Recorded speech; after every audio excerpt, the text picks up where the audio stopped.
ಕಾಲದ ಬಗ್ಗೆ ಹೇಳ್ತಾರೆ. ಒಂದು ಅಧ್ಯಾಯದಲ್ಲಿ ಸುಮಾರು ಶ್ಲೋಕಗಳಲ್ಲಿ ಕಾಲಗಳ ಬಗ್ಗೆ ಹೇಳಿದ್ದಾರೆ. ಸಮಯದ ವಿಭಾಗಗಳು ಅದನ್ನೆಲ್ಲ ಯಾಕೆ ಹೇಳ್ತಾರೆ ಅಂತ ಆಮೇಲೆ ಹೇಳ್ತಾನೆ. ಕಾಲವನ್ನು ಮೊದಲು ತಿಳಿಯೋಣ. ಬಹುಶಃ ಪುರಾಣಗಳಲ್ಲಿ ಕಾಲದ ಬಗ್ಗೆ ಮಾಹಿತಿ ಇದೆ. ತೃತೀಯ ಸ್ಕಂಧ ಭಾಗವತದಲ್ಲಿ ಕಾಲದ ಗಣನೆಯನ್ನು ಅಲ್ಲಿ ಮಾಡಿ ತೋರಿಸಿದ್ದಾರೆ. ಇಲ್ಲಿಯೂ ಕೂಡ ಹೇಳ್ತಾರೆ. ಸಂಕ್ಷಿಪ್ತವಾಗಿ 2-3 ನಿಮಿಷಗಳಲ್ಲಿ ಅದನ್ನು ಹೇಳುವ ಪ್ರಯತ್ನವನ್ನು ಮಾಡ್ತೇನೆ. ಅಲ್ಲಿ ಗಣನೆ ಮಾಡಿದ್ದು ಒಂದೆರಡು ವ್ಯತ್ಯಾಸಗಳನ್ನು ಬಿಟ್ಟರೆ ಉಳಿದದ್ದೆಲ್ಲವೂ ಕೂಡ ಸಮವಾಗಿ ಪುರಾಣವಾದದ್ದು ಹೇಳುತ್ತೆ. ಕಾಷ್ಠ 15 ಖ್ಯಾತ ನಿಮೇಷ ದ್ವಿರಸತ್ತಮಾಹ ಕಾಷ್ಠ 30 ಕಲಾ 30 ಕಲಾ ಮುಹೂರ್ತಿಕಿ ಗತಿ ಅಂತ. ನಿಮೇಷ ಅಂತ ಕೇಳ್ತೀವಿ ನಾವು. ನಿಮೇಷ ಅಂತ ನಿಮಿಷ ಅಂತಲೂ ಹೇಳ್ತಿರ್ತೇವೆ.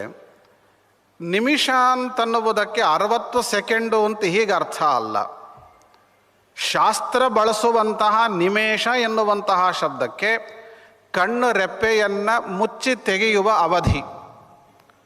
ಕಣ್ರೆಪ್ಪೆಯನ್ನು ಮುಚ್ಚಿ ತೆಗೆಯುವ ಅವಧಿಯನ್ನು ನಿಮೇಷ ಅಂತ ಕರೆಯುತ್ತಾರೆ. ಇದು ನಿಮೇಷ ಅಂತಾದರೆ, ಒಂದು ನಿಮೇಷ ಅಂತಾದರೆ,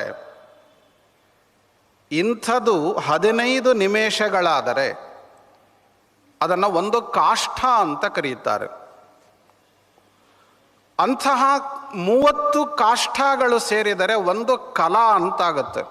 ಸಮಯ ಅದು ನಿಮಿಷ, ಅರ್ಧ ಗಂಟೆ, 1 ಗಂಟೆ ಅಂತ ನಾವೇನು ವ್ಯವಹಾರ ಮಾಡುತ್ತೇವೆ, ಅದನ್ನು ಶಾಸ್ತ್ರದ ಪರಿಭಾಷೆಯಲ್ಲಿ ನಾವು ತಿಳಿತಾ ಇದ್ದೇವೆ. 30 ಕಾಷ್ಠ ಅಂದರೆ ಒಂದು ಕಲಾ. 30 ಕಲಾ ಸೇರಿದರೆ ಒಂದು ಮುಹೂರ್ತ. 30 ಮುಹೂರ್ತ ಸೇರಿದರೆ ಮನುಷ್ಯರ ಒಂದು ದಿನ, ಅಂದರೆ ಹಗಲು ರಾತ್ರಿ ಸೇರಿದ ಅವಧಿ, ಅದು 30 ಮುಹೂರ್ತಗಳು ಅಂತ. ಹಾಗೆ 30 ದಿವಸಗಳು ಸೇರಿದರೆ ಒಂದು ಮಾಸ ಆಯಿತು. 6 ಮಾಸಗಳು ಅಂದರೆ ಒಂದು ಅಯನ ಆಯಿತು. 2 ಅಯನಗಳು ಸೇರಿ ಒಂದು ಸಂವತ್ಸರ ಅಂತಾಯಿತು. ಇದರಲ್ಲಿ ದಕ್ಷಿಣಾಯನ, ಉತ್ತರಾಯಣ. ದಕ್ಷಿಣಾಯನ ಅಂತನ್ನುವುದು ಏನಿದೆ, ಇದು ದೇವತೆಗಳಿಗೆ ರಾತ್ರಿ ಇದ್ದಂತೆ.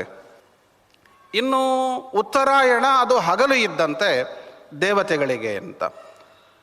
ಈ ರೀತಿಯಲ್ಲಿ ಮಾನವರ ಏನು ಹಗಲು ದಕ್ಷಿಣಾಯನ ಉತ್ತರಾಯಣ ಅಂತೇನು ಕಾಲ ಇದೆ, 2 ಸೇರಿದ ಒಂದು ಸಂವತ್ಸರ ಅಂತೇನು ನಾವು ಹೇಳ್ತೇವೆ.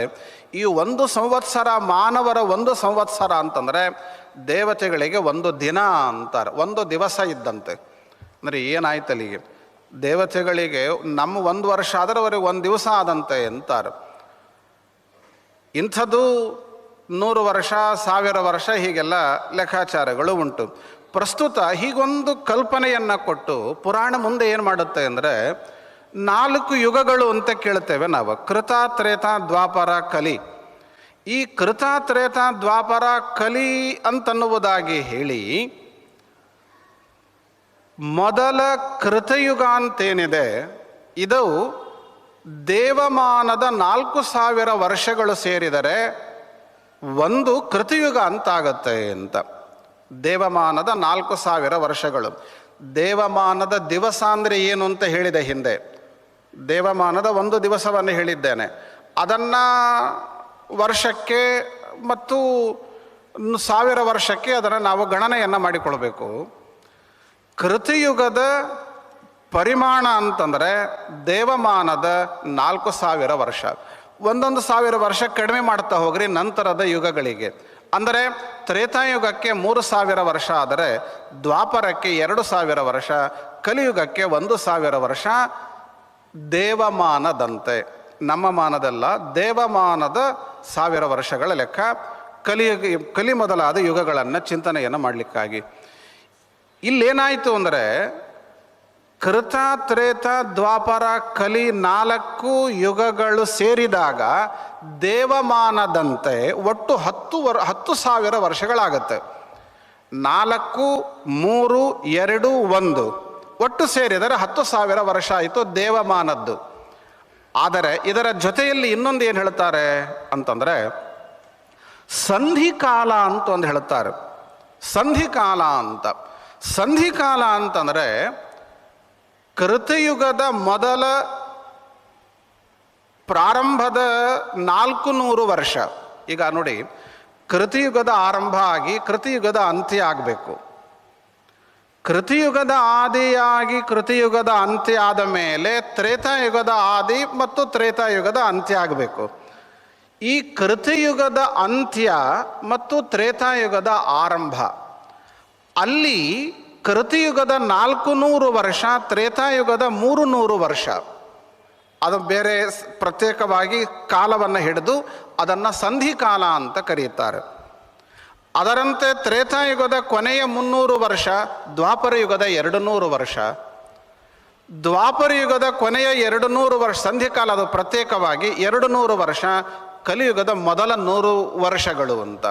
ಅದರಂತೆ ಮುಂದೆ ಕಲಿಯುಗದ ಕೊನೆಯ 100 ವರ್ಷ ಮತ್ತು ಕೃತಿಯುಗದ ಮತ್ತೆ ಆರಂಭ ಆಗತ್ತೆ, ಕೃತಿಯುಗದ ಆರಂಭದ 400 ವರ್ಷ ಅಂತ.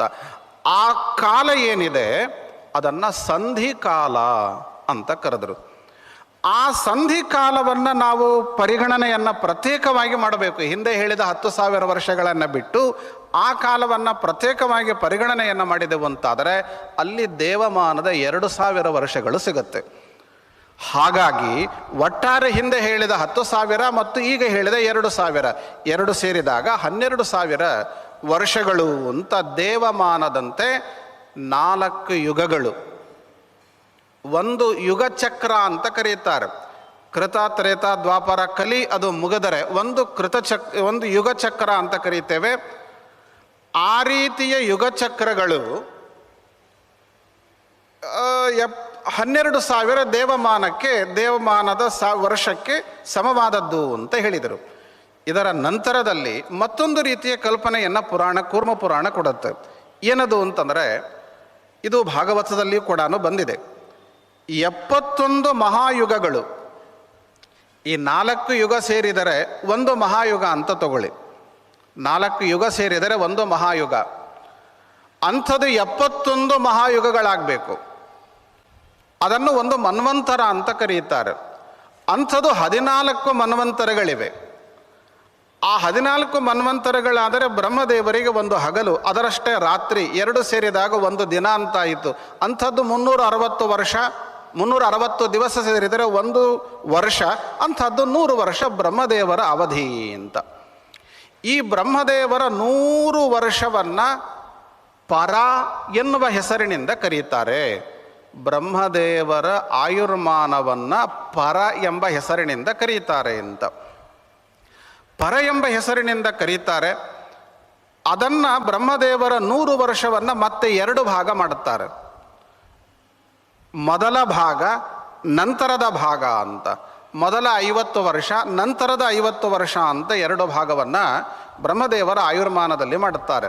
ಅದನ್ನೇ ಶಾಸ್ತ್ರಕಾರರು ಪ್ರಥಮ ಪರಾರ್ಧ, ದ್ವಿತೀಯ ಪರಾರ್ಧ ಅಂತ. ಮೊದಲ 50 ವರ್ಷ, ನಂತರದ 50 ವರ್ಷ ಅಂತ.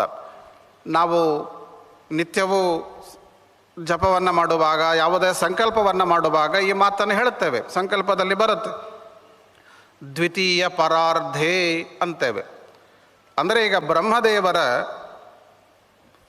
50 ವರ್ಷ ಕಳೆದು, ಮೊದಲ 50 ವರ್ಷ ಕಳೆದು ಎರಡನೇ 50 ವರ್ಷ ಆರಂಭವಾಗಿದೆ.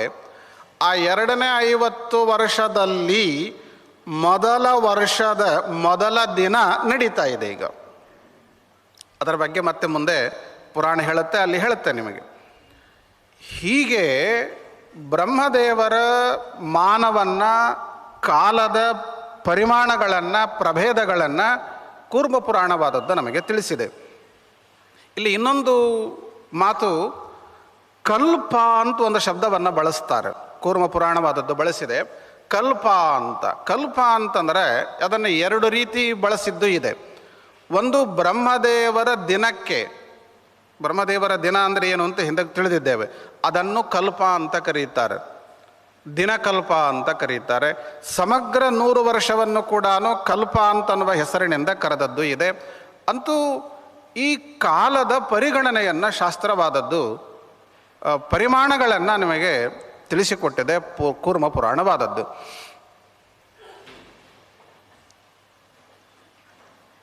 ತಸ್ಯಾಂತೆ ಸರ್ವಸತ್ವಾನಂ ಸಹೇತೌ ಪ್ರಕೃತೌ ಲಯ. ಒಂದು ಮಾತು, ಇಷ್ಟು ವಿಸ್ತಾರವಾದ ಕಾಲ